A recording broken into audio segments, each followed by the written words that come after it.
The Sixers start out 0-2 to start their season against the Toronto Raptors in an embarrassing loss, and they looked absolutely drunk. The Sixers were playing drunk all the way throughout, and unfortunately, I was one of the palookas who spent his Friday night watching this absolute disaster class of a basketball game.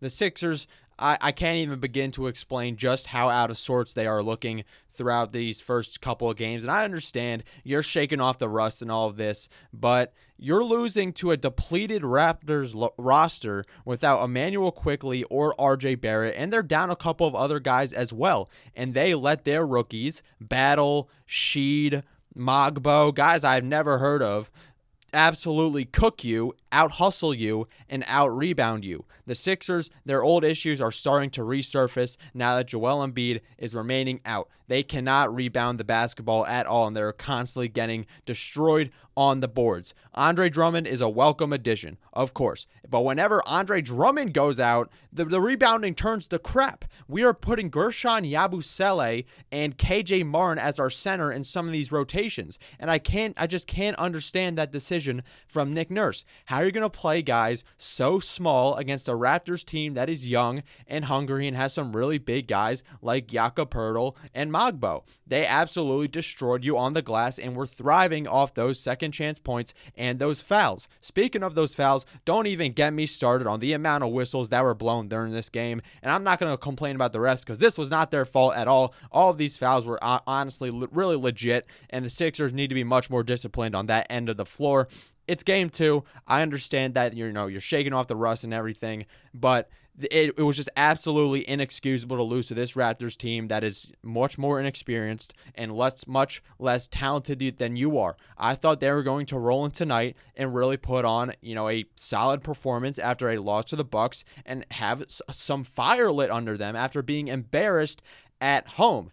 And for all you Sixers fans who are, saying, oh, we need to trade Embiid, we need to move on from Embiid, we can't win without him because he's never playing in all of this, I don't really think you're appreciating enough what Joel Embiid actually does for your basketball team. He fills so many holes for this roster that it is just to an insane degree. The Sixers are literally nothing without Joel Embiid, and we have seen that again tonight, no matter how much we improve the supporting cast or whatnot. I mean, if this is what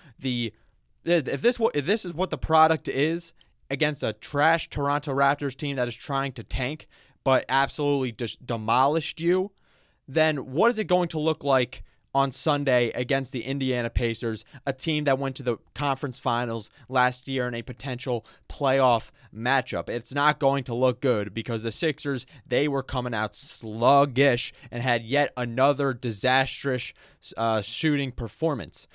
They were shooting 35% by halftime, 17 for 48, 6 for 17 from 3, and each team had 15 fouls. The Raptors were scoring 28 points in the paint and had 20 points off of free throws.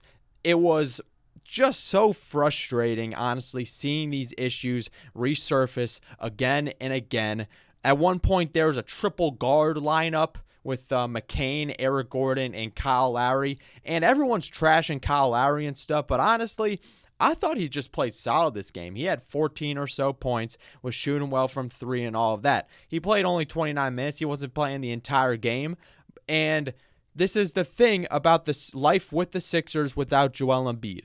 Joel Embiid helps these role players so much just by diminishing the amount of spotlight we have on them.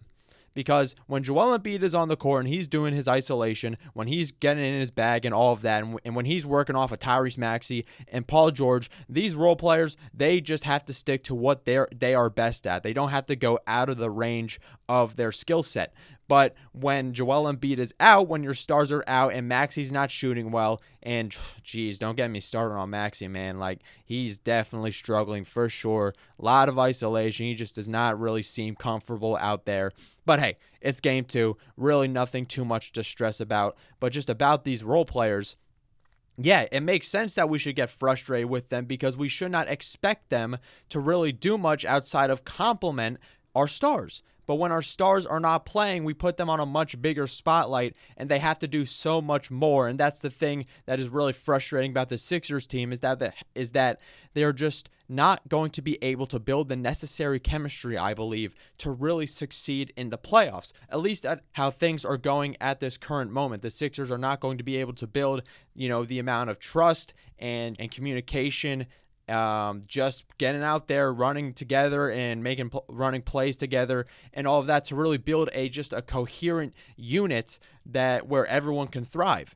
With Joel Embiid and Paul George load managing throughout the season, the Sixers are going to have so many identities. And it takes me back to sort of more Maxey in particular as a case study in this. Maxey's role has changed with the Sixers so much ever since he was drafted 4 or so years ago. He was slotted into the starting point guard position at like 21 years old due to Ben Simmons' meltdown. And then when we got James Harden, we thought, okay, yeah, Maxey, and James Harden, he really did help Maxey a lot with his, I think, offensively with Maxey, getting more open shots, and Harden is just that solid of a facilitator. Maxey was really able to, I think, crack open a lot of parts of his game that led to him becoming an all-star caliber player. But now Maxey is now being forced to be the starting point guard again, and that is just something that I really don't think is his natural role. Tyrese Maxey, I think he can facilitate an offense at times. He did average 6.2 assists per game last season and did have some solid chemistry with Joel Embiid. But Tyrese Maxey is an absolute bucket getter. And when you're relegating him to having to facilitate the offense constantly and not be able to run around screens and utilize his three-point shooting stroke as an off-ball shooter and how efficient he can be in that role, although it's not looking like it now, let's not forget that Tyrese Maxey has drastically improved his three-point shot, is one of the best three-point shooters in the league, and I'm sure he's going to find his shot again. Here's what Tyrese Maxey had to say about his poor shooting performance tonight. Shout out to Keith Pompey. I just have to refocus and make some shots, man. I'm getting some good looks, honestly, like some shots that I will take every single day. But like in layups, my touch seems a little off right now. It's okay. I'm going to work on it. And one thing about me I think people know is I'm a pretty confident guy. I never lose confidence. So as long as Coach Nurse keeps believing in me and my teammates keep believing in me, I'm going to keep being aggressive. And I do like that mindset from Tyrese Maxey, just that short-term memory. He's a dog. He's a confident guy, as he just said. And he is going to keep working and grinding it out in the gym until he figures it out. And Tyrese Maxey, we have seen him improve year after year, whether it's three-point shooting, whether it's passing. He had a solid behind-the-back pass to Kelly Oubre in the corner where he splashed a three, and Kelly had a really solid game in his own right, but we'll talk about that later. Yeah, Tyrese Maxey, he's being thrusted into this first option role. And he's not typically a first option. So it's just a lot to get adjusted to, especially when the defense is focusing primarily on you now and all of your weaknesses. And the Raptors, they did do a solid job at making Maxey uncomfortable. Davion Mitchell was just a little just young scrappy defender, keeping up with Maxey, matching his speed. And Maxey was just settling a lot of the time on these step back mid-range shots. Couldn't really find his stroke from three and all of that. They did try and put Kyle Lowry in this. They did put Lowry in the starting lineup to help complement him and give him another facilitator to manage the ball handling duties. But we'll just see. Maybe Maxey just has to find his shot again. And I think he will do that because he just has that mindset. He's not going to let it, get over it, hang over his head, let it ruminate and all of that. He's just going to keep focusing on the next game and how he can improve and how he can help his team win the game. But just overall, it was just not really a good performance throughout for all the Sixers. Caleb Martin, 11 points, 2 for 6 shooting, 0 for 1 from 3. Caleb Martin, I think he has a bit of the yips. He was listed as probable with like a right calf contusion or something, but he was extremely passive and did let up a lot of wide open three-pointers. It just seemed like he was out of it the entire game. Kind of just looked lost out there and didn't really look too comfortable running up and down the court. So hopefully Caleb Martin can figure things out soon enough. It does typically happen with guys who come to the Sixers that they just, they put on the red, white, and blue. They're known for a certain a certain skill set that has made them effective NBA players. But once they put on the Sixers jersey, they just lose all of their talent for some reason. Hopefully that doesn't happen with Caleb Martin. But like I said, it's game 2 of the regular season. Let's calm down a bit. But we do have a matchup against the Indiana Pacers, and it is going to be a big test for the Sixers team to see if they can really thrive without Joel Embiid and Paul George, because so far they really can't. PG and Embiid, they're going to miss this game against the Pacers as well and might make their debut against, you guessed it, Tobias Harris and the Detroit Pistons in South Philadelphia. So that should be exciting to see, but we just got to grind it out for now and stay, just survive this road trip. Maybe we could split it. But just going down a bit more down the box score, Andre Drummond had 2 fouls early, had 5 personal fouls. Kyle Lowry, 5 fouls. Tyrese Maxey, 5 fouls. Yeah, if you didn't watch this game, it was a foul fest. Whistles being called everywhere, and the Sixers were just not able to tighten up that defense and remain disciplined. Kyle Lowry, look, in spurts, he'll be fine as a backup point guard. You know what I mean? Let's not forget that he has the veteran experience and that he is still a solid three-point shooter that can run an offense, and for a team that desperately needs connectors and guys who can swiftly pass the ball and get the ball in the right spot. So I do appreciate what Kyle Lowry is able to bring in that respect. The thing is just he's 85 years old, and who knows if he's going to keep up the production that he did in this game. Everyone's trashing him and all of that, but I thought he did play well for what was honestly expected of him. But the more Nick Nurse is going to have to rely on him, I think the worse Lowry is or just more drained Lowry is going to be, because he's not 26 anymore. He just does not have that stamina. Is going to have to play a lot less minutes for him to really stay effective on the court before he turns into an absolute liability. We've seen that in the Knicks series. He was just doing nothing, giving you donuts, just being a guy out there running some cardio, and the Sixers can't afford to have that if they're going to go on a deep playoff run.